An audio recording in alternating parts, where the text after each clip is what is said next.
Bonjour à tous et merci à Julie, à l'association COP pour leur travail, aussi à Frédéric Duprat et l'école d'art. Merci d'être là. Voilà. Donc, j'ai fait une sélection donc, de travaux, des vues de différentes expositions que j'ai fait depuis 2006 pour vous présenter ce soir. J'espère ne rien oublier. De toute manière, n'hésitez pas après à venir me poser des questions. C'est toujours un plaisir de partager. Donc je suis sculpteur et si je me définis ainsi, c'est que pour moi un sculpteur, c'est quelqu'un qui réfléchit et se questionne à travers la matière. J'aborde ce médium avec des matériaux très différents. La terre, crue, cuite, façonnée, moulée, coulée, mais aussi la résine, le plâtre, le bois, la vidéo et le dessin. Souvent je pars d'une image mentale et ensuite je vais chercher le matériau pour transmettre au plus juste mon intention et la sensation que je veux transmettre. Et je construis depuis plusieurs années, comme disait Frédéric, un ensemble de sculptures que je présente sous un titre générique de l'apparence des choses. Chacune de mes expositions personnelles venant comme un nouveau chapitre. Et l'accumulation de ces chapitres fait avec le temps l'équivalent d'un livre. Certaines sculptures peuvent néanmoins réapparaître d'un chapitre à l'autre comme si c'était des personnages d'une histoire. Je vais commencer par de l'apparence des choses, chapitre 1, Spiritu. C'est une exposition que j'ai faite en 2006 au Centre d'art de Vénissieux. C'est une exposition qui est un peu comme une sorte d'entrée en matière dans mon travail. Je trouve important de vous montrer. Pour ce projet au Centre d'art de Vénissieux, j'avais divisé, c'était un immense espace très long que j'ai divisé en 3 espaces qui faisaient exactement la même dimension. Mais par contre, ce que j'ai fait dans la scénographie, c'est que petit à petit, la lumière décroissait. Le premier espace était baigné de lumière, le second était plus sombre et le dernier était quasiment dans la nuit. Il y avait juste une vidéo qui se révélait. Donc dans le premier espace, on se retrouve nez à nez avec un avion, un immense avion en papier, comme ces papiers qu'on construit pour les enfants, en fait, pour les faire rêver. Quand on prend un bout de papier, on le plie, on le jette et ça vole. Il y a quelque chose toujours de magique. Sauf que là, cet avion, je l'ai construit avec tout un accumulat de prospectus et d'invitations à des conférences de bien-être, de quêtes spirituelles. Donc, parce que pour ce premier chapitre, qui s'appelait Spirit Tour, je me suis intéressée au New Age et surtout ce qui est devenu le New Age pas mal d'années après. Comment ce New Age, qui était comme une alternative à, en fait, il y a tout un commerce de l'âme et de sa transformation qui s'est créé autour de ça. Et ce qui m'intéresse, c'est pas juger le New Age ce qui s'est passé, mais c'est vraiment plus tout ce que ça sous-tend. C'est-à-dire les angoisses d'une époque, les peurs d'une époque. Et c'est un peu tout ça qui m'a émue et dont je voulais parler. Donc ce grand avion de papier, évidemment, l'échec est prévisible, il ne pourra jamais s'envoler, parce qu'il est trop chargé, il y a trop d'informations dessus, trop de messages, trop d'aspirations. Ensuite, il y avait une série, donc au sol et appuyée sur les murs aussi, de pins. Donc, ce sont des pièces que j'avais réalisées en plâtre et enduit, avec des enduits pastels colorés. J'ai repris des motifs qu'on peut retrouver sur des cachets d'ecstasy et je les avais surdimensionnés. Et ils venaient comme une sorte de cachet, comme ça, de la bonne sensation, du good feeling. Et j'ai utilisé des couleurs pastel qui sont utilisées aussi dans tous les...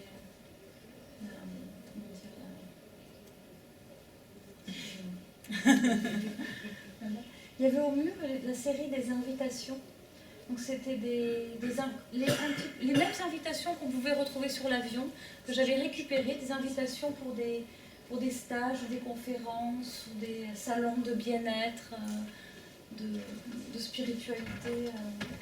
Donc celui-ci, par exemple, c'était outils de transformation.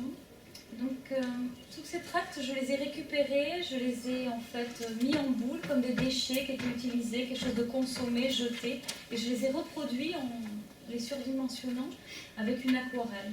Ils avaient un côté du coup, ils portaient des promesses et en même temps ils avaient ce côté comme consommé, jeté. Et souvent dans mon travail, j'ai l'idée, j'ai la sensation et j'apprends à utiliser le médium à chaque fois. Donc là, j'avais jamais fait d'aquarelle, donc j'ai dû apprendre à utiliser l'aquarelle. Voilà. Ensuite, je vais présenter la cage. La cage, c'est une sculpture assez minimale, comme ça, blanche, des barreaux qui sont reliés dans le socle à un système frigorifique. Donc les barreaux de cette cage, ils arrivent à une température qui s'appelle la température de rosée. Et du coup, tout ce qui est humide dans l'espace vient se condenser, givrer, et les barreaux petit à petit s'épaississent, grossissent, et la cage tend à se refermer sur elle-même. Et c'est un blanc immaculé, parce que c'est le blanc du givre. Et là, c'est pareil, comme je disais, tout ce rapport au temps et au travail. Pour pouvoir réaliser ce travail, j'ai rencontré un frigoriste qui m'a fait une formation, avec qui j'ai appris à fabriquer du froid.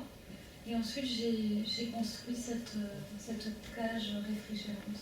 Et donc, elle est tout le temps différente, parce que selon l'espace où je la présente, parfois des barreaux vont se rejoindre, parfois toute une partie va fondre. Donc, ensuite, on est entré dans le second espace, où je présentais les spiritus.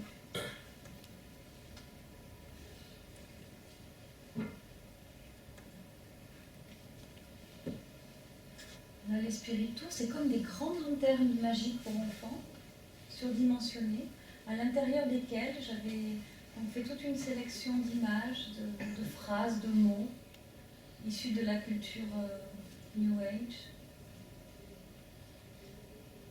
Et au plafond, un carrousel coloré. Elle tournait lentement. Quelque chose d'hypnotique et de doux et de rassurant en même temps.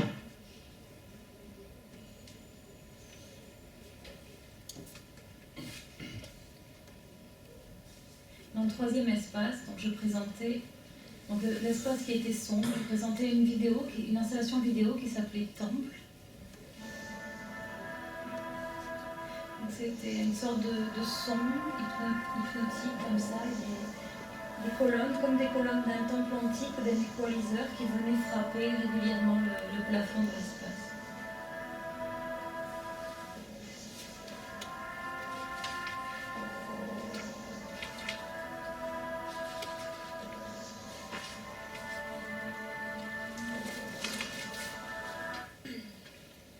Voilà, j'ai passé un petit peu vite le premier chapitre. Donc là, c'est le chapitre 2 que j'ai présenté à l'Espace Vallès, à Saint-Martin-d'Air, c'est vers Grenoble, en 2008. Et la même année, je l'ai présenté au Point éphémère à Paris. Donc pour ce nouveau chapitre, il y avait dans cet espace principal, 3 sculptures qui résonnaient, qui se répondaient l'une à l'autre. Dans le premier plan, il y avait les ailes. Second plan, la chapelle, dont je vous parlerai. Et sur le mur, tout le long du mur, les entraves de porcelaine. Donc les ailes, elles sont en grès. Le grès, en fait, c'est une céramique qui est très chamontée et qui a un aspect très lourd. On dirait de la pierre, en fait.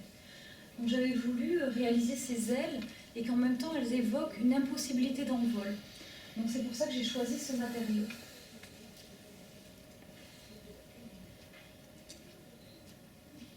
C'est un émail assez laiteux. J'utilise très peu d'émail dans ma production céramique. Et parfois, juste quelques... Ensuite, il y avait la chapelle. Donc c'est comme une chapelle mais à dimension d'enfant. Et qui n'a plus de porte ni de fenêtre, seulement des persiennes. La structure est complètement ajourée. quand on s'approche, on peut percevoir l'intérieur, et si on se projette à l'intérieur, on peut voir, on peut imaginer qu'on voit les choses à travers une sorte de prisme, comme ça. Il y a cette sensation comme si elle était complètement hérissée. Et au mur, derrière, la série des entraves. Donc pour les entraves, en fait, c'est tout un... J'ai fait d'abord un travail d'archivage. J'ai archivé des entraves de toutes sortes d'époques différentes, de pays différents, en 2 dimensions. Et ensuite, j'ai cherché le matériau pour pouvoir transmettre cette sensation que je voulais passer, et j'ai trouvé la porcelaine. Et après, j'ai travaillé avec la porcelaine par modelage. Donc les entraves, elles mesurent entre 80 cm et 2,80 m, et elles sont placées sur des gros clous d'acier pour leur conférer quelque chose d'utilitaire.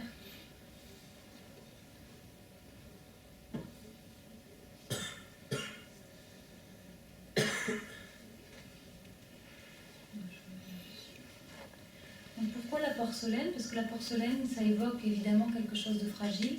Si on veut porter ces entraves, vous imaginez les porter, on pourrait les porter qu'avec une forme de consentement, finalement, pour ne pas les briser. Et aussi, il y a toutes sortes d'histoires qui sont liées à la porcelaine, qui sont intéressantes, d'anecdotes. Par exemple, la porcelaine venait de Chine, et en Occident, on voulait tous posséder à une certaine époque de la porcelaine pour montrer son pouvoir, pour montrer son prestige. Donc c'était vraiment une sorte de rapport comme ça de pouvoir. Et il y a eu un alchimiste qui a passé toute sa vie séquestré par le duc par Auguste Lefort, pardon. Il a passé toute sa vie séquestré pour pouvoir produire l'arcane de la porcelaine. On lui a dit, tu seras libre seulement si tu arrives à fabriquer l'arcane de la porcelaine. Il y a toutes ces histoires qui sont intéressantes et liées à ce rapport, à ce matériau. C'était important pour moi aussi de les modeler parce qu'il y a vraiment ce rapport, cet outil qui est là pour enserrer le corps, et pour moi c'était important que ce soit fait avec les doigts. Et si on les regarde de près, on voit vraiment les traces des doigts, le fait que ça a été fait dans la lenteur, comme ça par le modelage. Et je les ai cuites à la limite de la vitrification, afin qu'elles ne se collent pas, mais que quand même elles aient ce côté presque brillant, ce côté satiné en fait.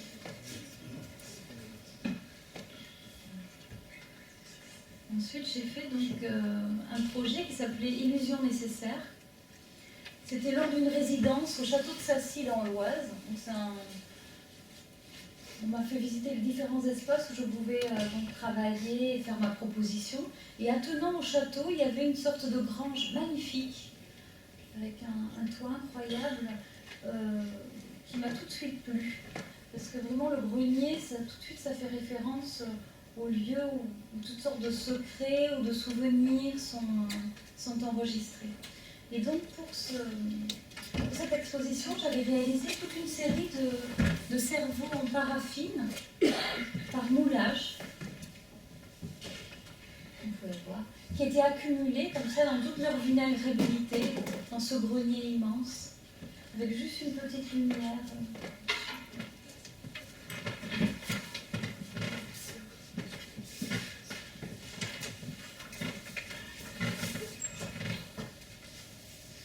Et le titre, Les illusions nécessaires, en fait, ça vient d'un livre, enfin un roman, qui a été écrit par un Américain qui s'appelle Avram Noam Chomsky. Et je vais vous citer un passage de son livre, en référence à ce travail, un livre que je lisais à ce moment-là. Le processus par lesquels les médias et les politiques usent de la propagande pour communiquer et détourner l'attention des véritables enjeux politiques.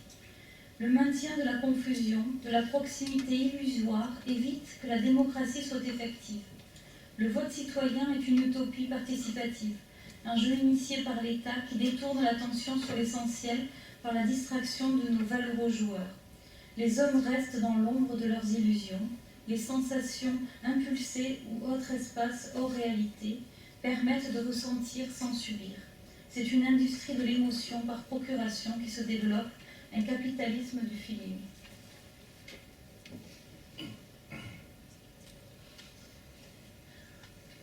Ensuite, donc, de l'apparence des choses, chapitre 3, vestiges. Alors là, je l'ai présenté en 2 volets, cette exposition. Un à la crypte de la chapelle Buzenwald à Beauvais et l'autre au musée d'archéologie de la céramique de Lezoux. 2 endroits où j'ai fait des résidences, en fait. J'ai travaillé sur place. Vestiges, je parlais de l'expérience de la durée, de ce qui nous lie aux autres, voire nous aliène à eux. C'est une réflexion sur les liens familiaux, communautaires et sociaux et leur influence sur nos comportements et dans notre construction de notre réalité. Elle questionnait notre part animale, la part d'ombre, enfouie, qui sommeille en chacun de nous, le refoulé qui nous anime, ou l'animal en nous qui se nourrit de nos forces profondes. Alors, voilà. Donc, pour Beauvais, donc, quand j'avais visité pareil l'espace, souvent quand je travaille dans un lieu particulier, je cherche toujours, j'aime pas amener mes pièces comme ça, de mon atelier au lieu, j'aime bien réfléchir à l'espace qu'on me propose et voir comment je peux répondre dans cet espace. Et là, donc, on m'a fait visiter la crypte de cette chapelle, qui était une crypte avec un plafond très bas. Et tout de suite, j'ai pensé à des sortes de catacombes, j'ai pensé... Plein d'images me sont venues à l'esprit. Et j'ai eu l'envie de faire ces grosses dents surdimensionnées qui viendraient comme des vestiges, comme ça, Parce que la dent, c'est vraiment ce qui reste le plus longtemps après la disparition du corps, et c'est ce qui permet l'identité du corps. Donc il y avait plein de choses au niveau symbolique qui me plaisaient. Et donc pour faire ces dents, j'ai travaillé, d'abord j'ai été rencontrer des dentistes, ensuite des prothésistes dentaires, et après donc j'ai modelé mes dents, mes gros modèles de dents, et puis j'ai construit des moules, et après j'ai tiré dans ces moules des pièces par estampage que j'ai retravaillées chacune individuellement, qui fait que toutes ces dents sont différentes. J'ai travaillé avec un grès, et j'ai émaillé seulement une partie des dents pour évoquer la racine brute et le dessus de la dent.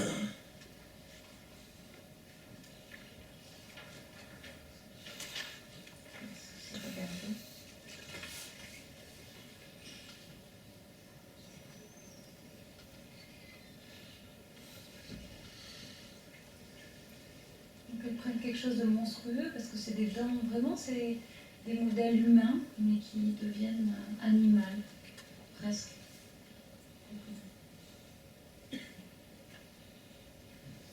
Donc le second volet, je le présentais à Lezoux, une résidence où j'ai passé 4 mois aussi.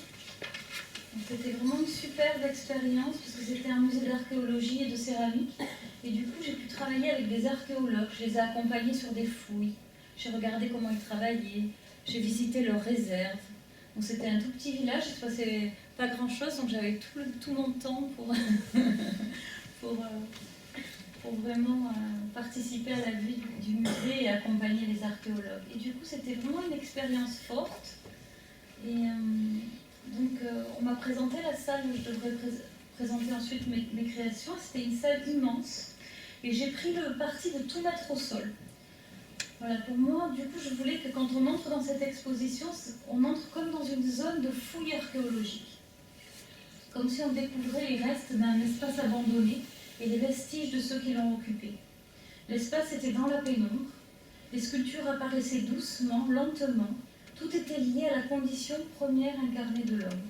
Le déploiement d'une équation, un constat sans appel, notre finitude. Donc là, c'était une pièce monumentale que j'avais produite là-bas. J'ai produit 2 grosses installations là-bas, dont cette entrave de groupe, qui se déployait comme une gigantesque colonne vertébrale dans l'espace d'exposition. Donc elle fait 11 mètres de long, réalisée entièrement par modelage. Et donc elle évoque, donc c'est un peu sur le même principe que les entraves individuelles, sauf que là on est dans un rapport au sol et que on n'est plus dans, les autres c'était des entraves individuelles, là on est vraiment dans le rapport du lien les uns aux autres. Vraiment comme si on était dans une marche, que les gens étaient liés les uns aux autres dans une sorte de déploiement de marche, finalement. Voilà. Donc dans ce travail, je voulais vraiment parler de ce qui nous lie aux autres, ce qui nous conditionne, consciemment ou inconsciemment. Ça peut être les liens familiaux, les liens sociaux, politiques. Et finalement, c'est de la porcelaine. Donc soit on les porte par consentement ou on peut les briser. Et il y a cette ambiguïté qui me plaisait dans le choix du matériau. Et j'aimais aussi cette idée de labeur et de construire cette chaîne. Parce que je ne sais pas s'il y en a qui font de la céramique ou de la porcelaine. Et le travail de la porcelaine, quand ça sec, ça devient comme de la craie. Donc je ne sais pas si vous imaginez la complexité après. Mais j'aimais aussi cette partie-là du travail. Ça m'importe beaucoup le processus de création. Pour moi, ça a du sens dans la pièce ensuite. Et ensuite, cette entrave géante, elle nous conduisait à une sculpture que j'ai réalisée là-bas aussi, qui s'appelle Le Foyer.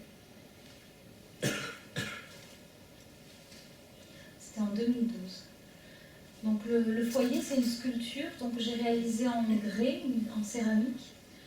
Et donc le titre, déjà, il y a un double sens. Parce que le foyer, c'est le lieu qui abrite la famille, mais c'est aussi le reste d'un feu. Et pour cette pièce, j'ai travaillé tout avec la même terre. Pour moi, c'est très important. Les os et la base du foyer sont réalisés avec le même grès, et la seule chose qui diffère, c'est le temps. C'est-à-dire que toute la base du foyer, je l'ai construite par éclatement.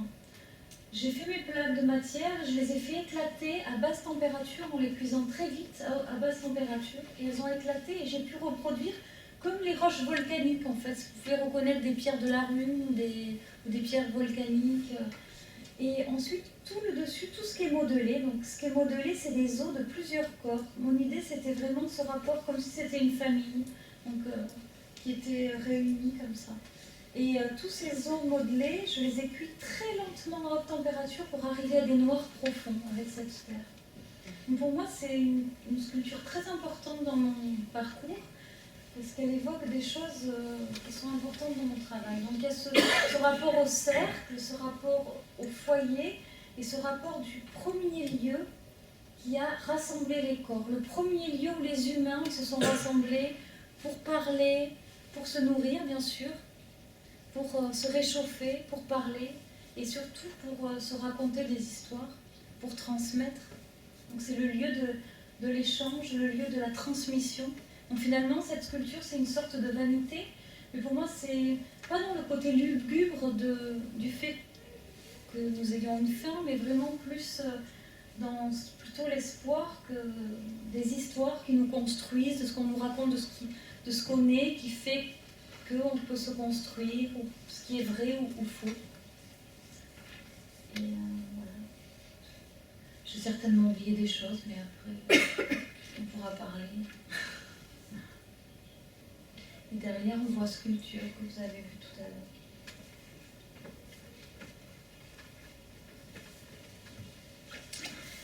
Et donc, quelques mois après, en 2014, j'ai été invitée au Centre d'art Le Transpalette à Bourges. J'ai fait un projet en duo avec Françoise Petrovic. Elle faisait des dessins et moi j'ai fait des sculptures. Et pour ce projet, donc, on m'a proposé de pouvoir faire quelque chose que je ne pouvais pas faire ailleurs. On m'a dit, qu'est-ce qui te ferait plaisir? Alors j'ai dit, moi j'aimerais travailler avec de la terre crue. En plus, j'avais vu cet espace hyper brut. Je me disais, la terre, elle résistera bien. Et j'avais jamais fait ça. Et j'ai demandé, j'aimerais avoir 1,5 tonne de terre et travailler cette 1,5 tonne de terre sur place, faire une pièce éphémère. Donc il a accepté. Et ça a été ma première aventure avec la terre crue.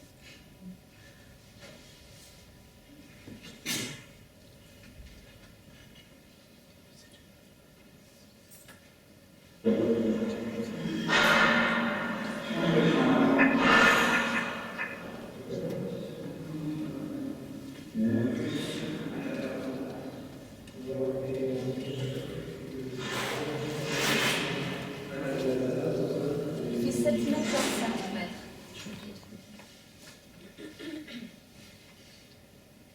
Donc pour cette sculpture, j'ai voulu travailler vraiment dans un rapport physique, c'est-à-dire qu'il n'y a quasiment pas d'outils qui ont été utilisés et j'ai travaillé avec mes mains, avec mes poings, je me suis mis à genoux à l'intérieur pour travailler, donc il y a toutes ces empreintes qui étaient visibles à l'intérieur. Il y avait quelque chose de vraiment performatif, qui faisait partie de l'œuvre pour moi. Ce rapport physique du corps et cette tonne unie de terre et ce bateau qui est désenlisé ou alors une ambiguïté.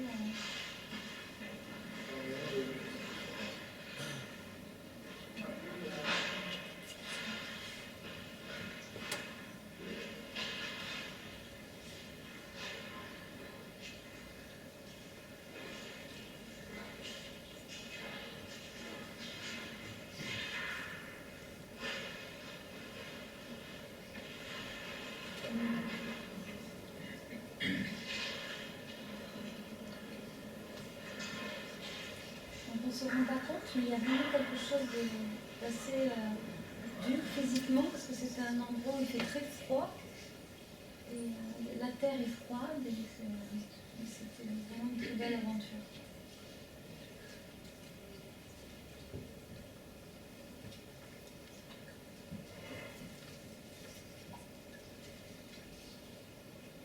Ça a duré combien de temps? 10 jours.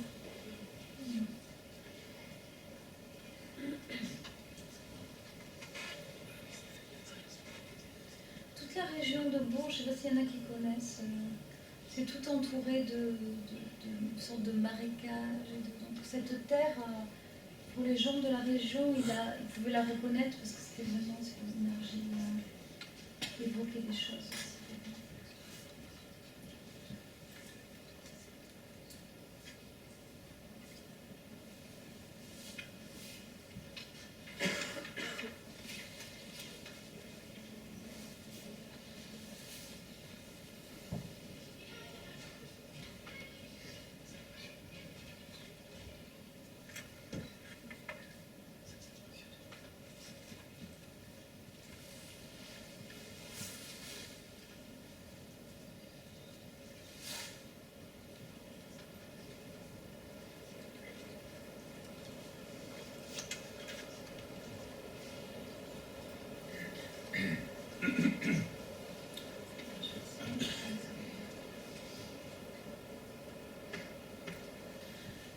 Ensuite, le chapitre 4, Marcher sur le feu, je l'ai présenté à la galerie Audi Louisman en 2014.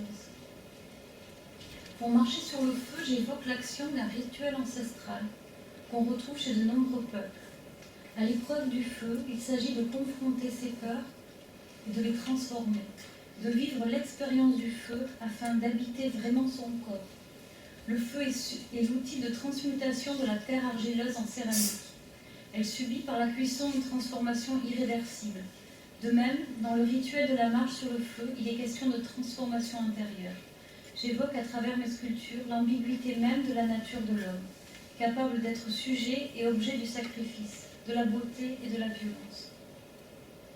Il y avait d'abord cette série de masques, comme des masques de soudeur en céramique, en gobe et émail, qui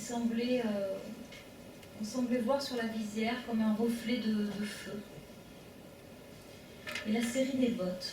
Donc les bottes, c'est une série que j'ai faite en 2012-2013. C'est comme des bottes en fait qu'on utilise pour aller jardiner, des bottes de caoutchouc. Et donc ces bottes qui protègent normalement de la boue et de l'eau, là en fait je les ai réalisées par moulage en barbotine, c'est-à-dire en boue. En céramique, il y a différentes manières de travailler la céramique. On peut la travailler en pâte, et on peut aussi la travailler liquide, c'est de la boue. Et là, on la travaille souvent en la coulant dans des moules. Voilà. Donc là, j'ai travaillé avec une terre liquide, une boue, pour venir faire cet objet qui est en fait la botte. Et ensuite, ces bottes, elles étaient blanches, immaculées, et je suis venue en fait leur faire vivre une expérience plastique, c'est-à-dire je les ai enfumées. Je les ai enfermés avec du combustible et le combustible, quand il a brûlé, il est venu pénétrer la matière et teinter la matière, mais vraiment dans la masse. C'est-à-dire que ce n'est pas une souillure superficielle, c'est vraiment une souillure dans la matière, qui fait qu'elles évoquent plein de choses, ces bottes. Parce que quand on les regarde, on peut imaginer une histoire, on peut imaginer qu'elles ont vécu des choses. Donc c'est vraiment encore un travail qui parle du temps, qui parle de l'expérience,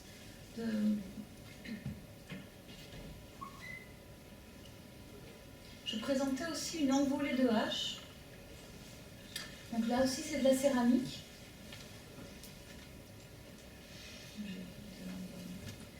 Donc les haches, c'est des sculptures en céramique que je présente au mur. Mais je ne voulais pas que ça soit en fait posé au mur comme des armoiries. Je voulais vraiment qu'il y ait le sentiment qu'elles soient comme plantées dans le mur. Donc il y a cette illusion. Et pourquoi la hache? Parce que c'est quelque chose qui me plaisait. C'est un outil ambigu. C'est un outil, mais en même temps, ça peut devenir une arme un peu primitive comme ça. Un objet un peu de folie.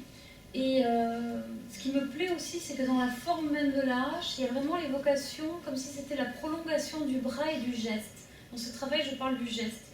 En tant que sculpture, c'est des questions qui m'intéressent beaucoup, le rapport au geste. Et là, en fait, ces haches, je les ai réalisées par moulage. Mais ensuite, ce que j'ai fait, c'est que j'ai fait le choix de travailler avec une terre. Donc, comme je vous disais tout à l'heure, la porcelaine, je la cuis à la limite de la vitrification.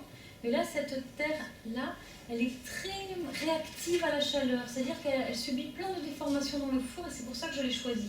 C'est une terre qui est, bon, ça parle peut-être s'il y a des céramistes, qui est chargée en manganèse. Bon, s'il y a des céramistes, ça leur parle. Et donc, le fait qu'il y ait cet oxyde à l'intérieur, ça fait que cette terre, très vite, elle va avoir une température de fusion très basse et il va falloir trouver le bon moment pour arrêter en fait sa cuisson. Et moi, je vais la cuire à peine un peu haut pour qu'en fait, elle se déforme. Et à la manière dont je la place dans le four aussi, ça accentue ces déformations qui fait que quand donc je les place au mur, j'essaye toujours de construire des sortes de... comme s'il y avait eu un point qui avait été visé, et vous voyez ce que je veux dire, comme s'il y avait une envolée avec un point d'impact, et voilà, quelques-unes. Et après, je joue avec les manches, et ces manches, pour moi, ils évoquent le mouvement, comme si elles étaient figées encore dans un mouvement, dans une action, dans un envol. Alors, je représentais encore le foyer et les entrailles. Comme je le dis souvent, il y a des pièces qui reviennent comme ça. Et ensuite, j'ai été invitée au château des Adhémar à faire un projet. Et donc, j'ai visité le château, qui est assez magnifique. Et j'ai eu envie de faire cette pièce en terre crue. Donc je présentais les ailes, une envolée de haches et cette pièce en terre crue avec une tonne cette fois-ci. J'étais plus modeste. Et je vous montre, après je vous explique pourquoi.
Et je voulais pas que ce soit l'empreinte d'un corps, mais vraiment, il y a comme une sorte d'empreinte, mais comme s'il y avait le poids d'un corps absent.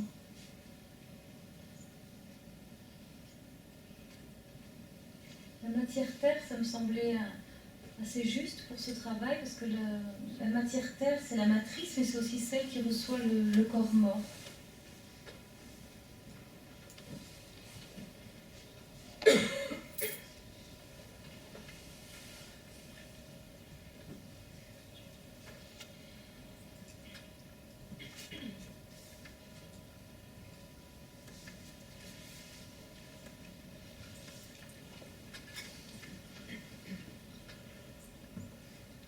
Sur le territoire, c'est l'exposition que j'ai présentée cet été au Centre d'art Bazouge-la-Pérouge et que je vais présenter le mois prochain à la Galerie Odile Huisman avec quelques pièces en plus que cet été. Donc, territoire, j'avais juste mis une petite présentation. Les territoires sont des espaces réinventés. Ils existent par la main qui les façonne, par les pieds qui les arpentent et les mesurent, par les corps qui les quittent. Les sculptures présentées dans ce nouveau chapitre parlent de ces gestes, de ces mouvements qui transforment les espaces en territoires. Les techniques utilisées sont la vannerie et la céramique, les deux plus vieux artisanats humains, la mise en forme du brin naturel et de la terre par le geste. L'homme, nomade ou sédentaire, toujours laborieux, réinvente les espaces, cherchant un sens à sa condition. Donc je présentais ces deux roues, et là j'ai la vidéo.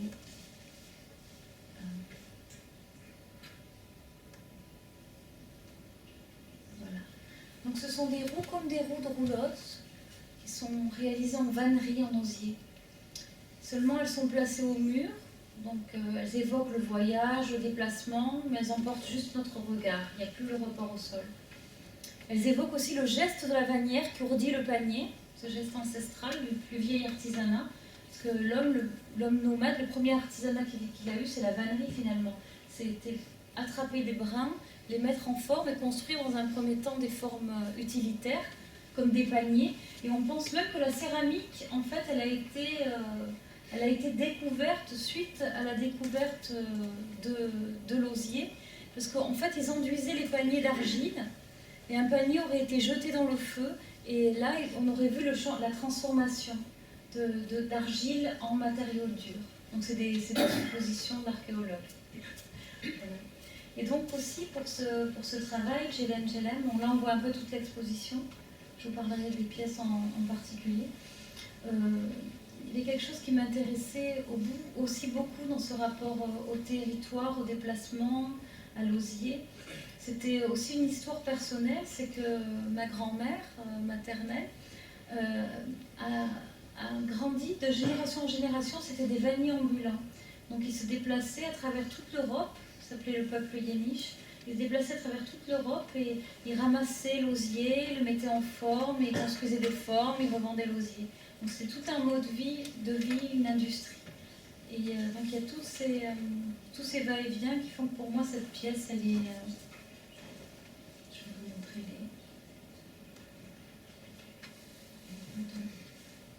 de l'exposition. Donc là c'est les roues qui tournent. Normalement, c'est les photos avec des moteurs.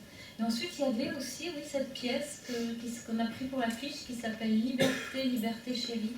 Donc là, c'est une sculpture que j'ai réalisée juste au lendemain de Charlie Hebdo. Donc j'avais des briques et je suis venue en fait imprimer dans ces briques le mot liberté avec des lettres d'imprimeur qui servaient dans l'imprimerie. J'ai imprimé le mot liberté et après je suis venue faire subir à ces briques toutes sortes de choses pour leur donner cet aspect brûlé, comme si elles avaient été attaquées, parfois brisées. Il y avait aussi la série des territoires. Donc ce sont des lithographies sur porcelaine. C'est un procédé d'imprimerie, un procédé de sérigraphie, la lithographie, sauf que là j'ai adapté avec des fondants à la porcelaine. Donc c'est un peu expérimental. Donc ce sont des cercles qui évoquent le corps, qui évoquent des architectures carcérales et qui sont comme pris dans des flux comme ça de courants, et de courants marins ou aériens et qui évoquent des cartographies imaginaires. Et ensuite, voilà la série des outils que je vais. Donc j'ai eu l'idée au départ, je l'ai eu pour l'exposition en Bayonne, donc j'ai commencé à expérimenter un petit peu. Donc c'est des outils qui servent normalement à travailler le sol, à le retourner, à le mettre en forme, à le creuser, et donc voilà, qui sont en matière de terre. Mais c'est une terre que j'ai mis au point et qui a une caractéristique, c'est qu'elle ne sèche jamais. Parce qu'une terre, si on la laisse à l'air, elle va sécher et craquer. Et celle-ci, elle va toujours rester dans cet état transitoire et cette espèce de brillance qu'a la terre crue.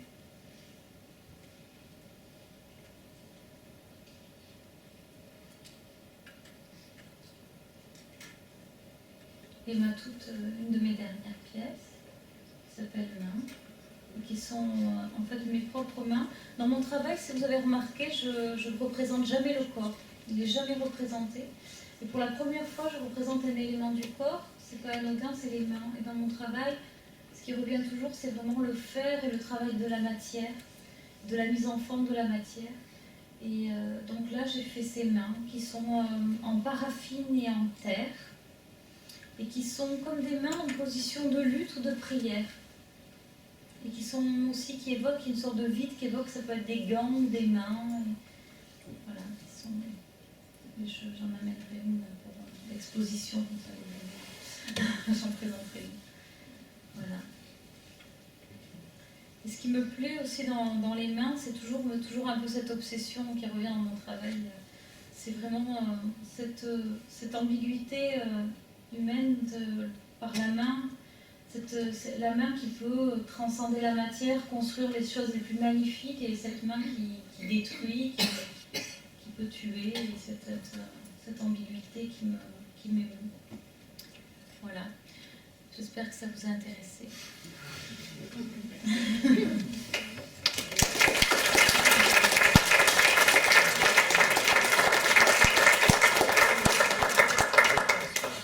Si vous avez des questions, ou alors après, peut-être de façon plus informelle, si vous préférez.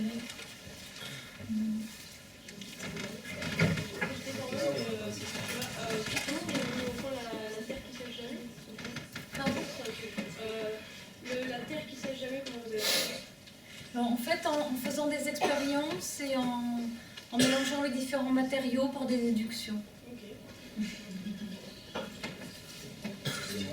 Je peux vous demander, le volume de vos mains, c'est vos mains. C'est mes mains. C'est sur vos mains, C'est les miennes, ouais. Parce que la photo, de perspective n'est pas express. Mais j'ai hésité même à les mettre, parce que je me suis dit que comme je voulais en mettre une à Bayonne, peut-être je me suis dit c'est vrai de les montrer avant.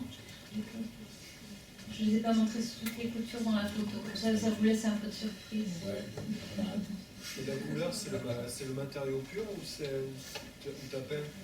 Non, c'est en fait la terre, c'est la couleur de la terre et de la paraffine. C'est le matériau pur, voilà. Je réponds à la question. Je peux vous demander, vous nous avez présenté une œuvre qui, de mémoire, elle s'appelle Enlisage. Enlisement, pardon. J'avais failli. En fait, dans les photos qui sont prises, il y a une perspective de haut qui est assez impressionnante. Et je voudrais vous demander comment vous avez pu réaliser un travail aussi précis en étant toujours au sol. Et non, justement, parce qu'en fait, le Transpalette, ce qu'il a d'incroyable, ce lieu, c'est que c'est une espèce de gros bâtiment hyper brut comme ça, mais il y a 3 étages, c'est ça? Il y a 3 étages. Et du coup, souvent, je pouvais monter sur les 3 étages, regarder, redescendre, remonter. Donc c'était chouette.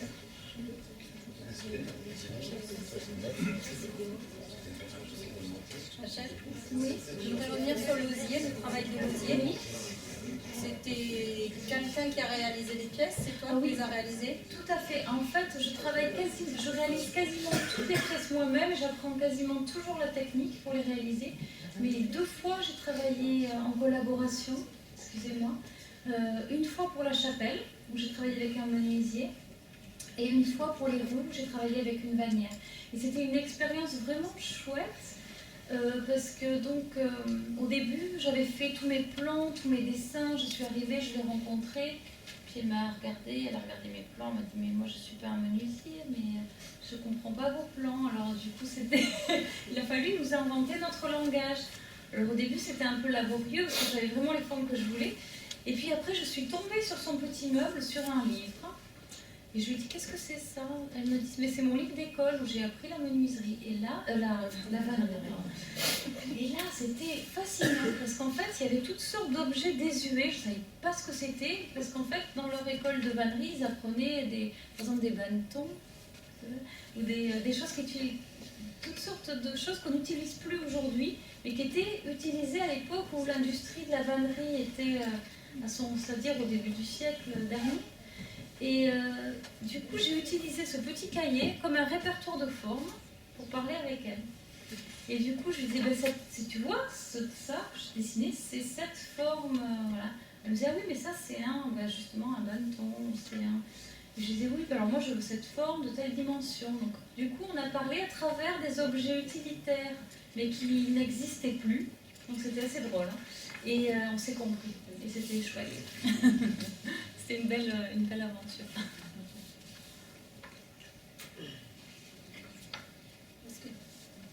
On voit énormément de formes issues du monde paysan. L'école, ton rapport à ça, c'est assez historique. C'est vraiment quelque chose que tu as été chercher. Non, c'est vraiment quelque chose. Juste dans mon dernier chapitre territoire, on voit pas mal de formes. Oui, il y en a beaucoup quand même. La hache. C'est la petite maison d'arbre. Il y a même la chapelle. De la carriole. Et bon, en fait, j'avoue que c'est des... Je ne m'étais pas posé cette question parce qu'il y a ce rapport à la terre et au territoire, et c'est des formes du coup qui me sont venues peut-être à travers ces recherches comme ça. Ça a pris sens. Est-ce qu'on sent un hommage? Je pensais que c'était vécu, qu'il y avait... Un hommage à la terre. Le bateau, il n'est pas du monde de la terre, mais en même temps, la terre là, elle vient pour montrer le rapport de poids et d'impossibilité de départ.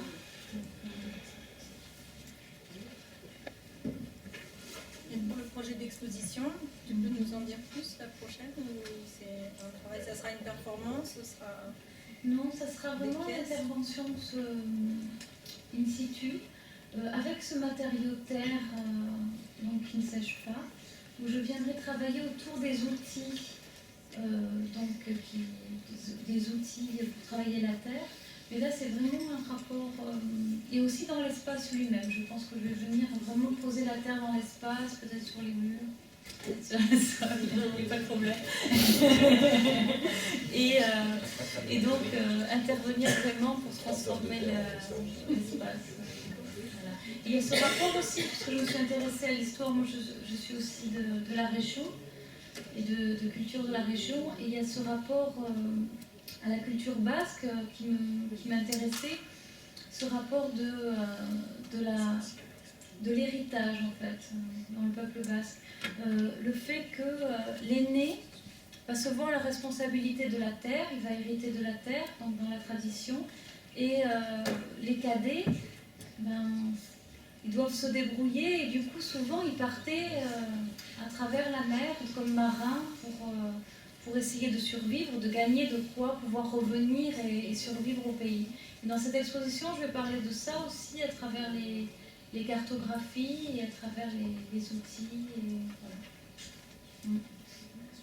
Oui, pardon. L'exposition va être ici à Bayonne et ça va être ici à l'école. Oui. Et on pourrait vous voir travailler. Oui.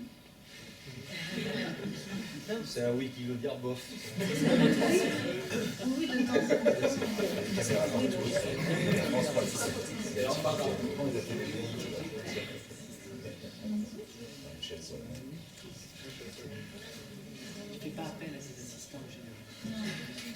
c'est le côté performatif aussi qui nous intéresse.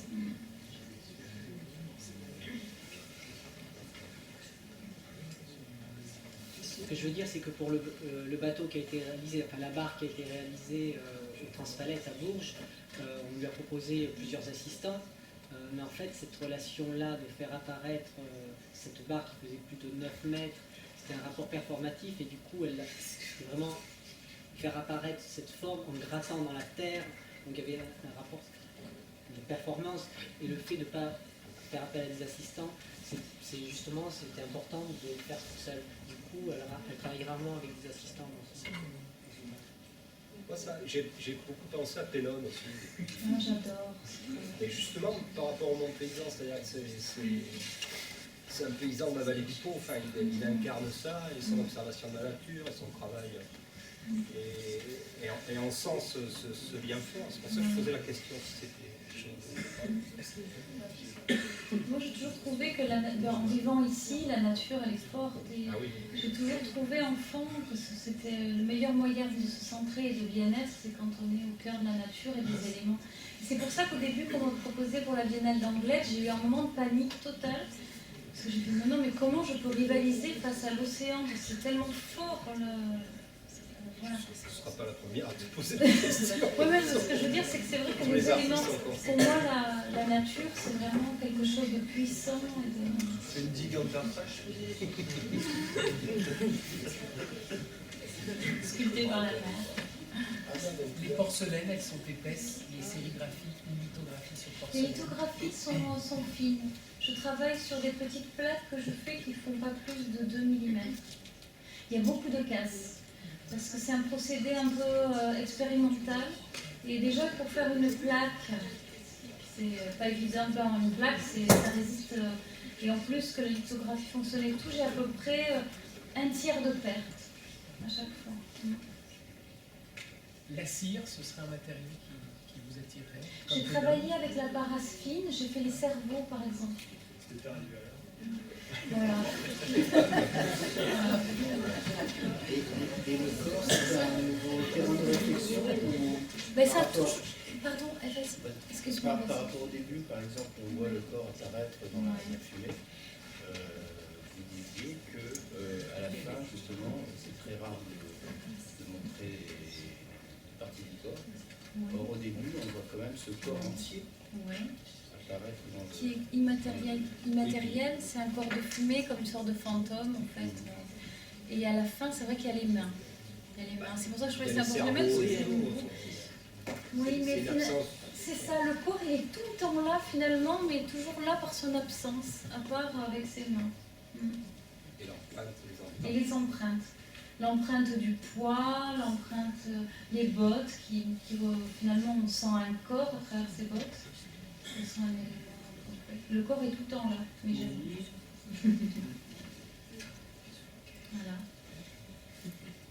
Je pensais à une phrase aussi célèbre de Montaigne qui dit être libre, c'est connaître ses chaînes. Il le disait pas simplement justement dans le sens d'entrave, de quelque chose qui nous empêche, mais qui nous attache aussi. Et c'est vrai qu'on sent cette dimension. Oui, c'est vraiment quelque chose d'important dans le travail. Finalement, oui, être libre, c'est connaître le poids de sa chaîne. C'est marrant parce que par rapport au premier boulot là, sur le New Age, on sent que malgré tout, il y a toujours une forme de... Enfin, c'est pas une ironie, mais il y a quelque chose d'une dimension du vivre mieux, ou d'essayer de vivre avec certaines problématiques un peu lourdes, un peu grandes, comme si la problématique du New Age était aussi dans ton travail. C'est vrai que c'est des choses qui m'intéressent, vraiment tout ce rapport à la condition humaine et cette espèce d'absurdité avec laquelle il faut vivre, le fait qu'on va tous mourir, que voilà, il y a quelque chose comme ça. Quelle recherche de sagesse. Il y a quelque chose, oui, et chacun fait comme il peut, et voilà, il y a toutes ces angoisses, ces peurs, mais il y a aussi plein de choses magnifiques qui en découlent, parce que peut-être s'il n'y avait pas toutes ces angoisses et ces peurs, il n'y aurait pas l'art, par exemple. C'est des questions qui m'habitent, qui m'obsèdent. Voilà. Oui. Est-ce que maintenant vous avez commencé à faire les mains pour télétravailler sur les corps dans la représentation de fidèles et de présence? Non, pas du tout. En fait, les mains, bon, j'ai un autre projet avec des mains. Mais par contre, après, je pars sur des choses, donc je travaille déjà sur d'autres projets, mais où le corps n'est pas présent. C'était vraiment quelque chose de...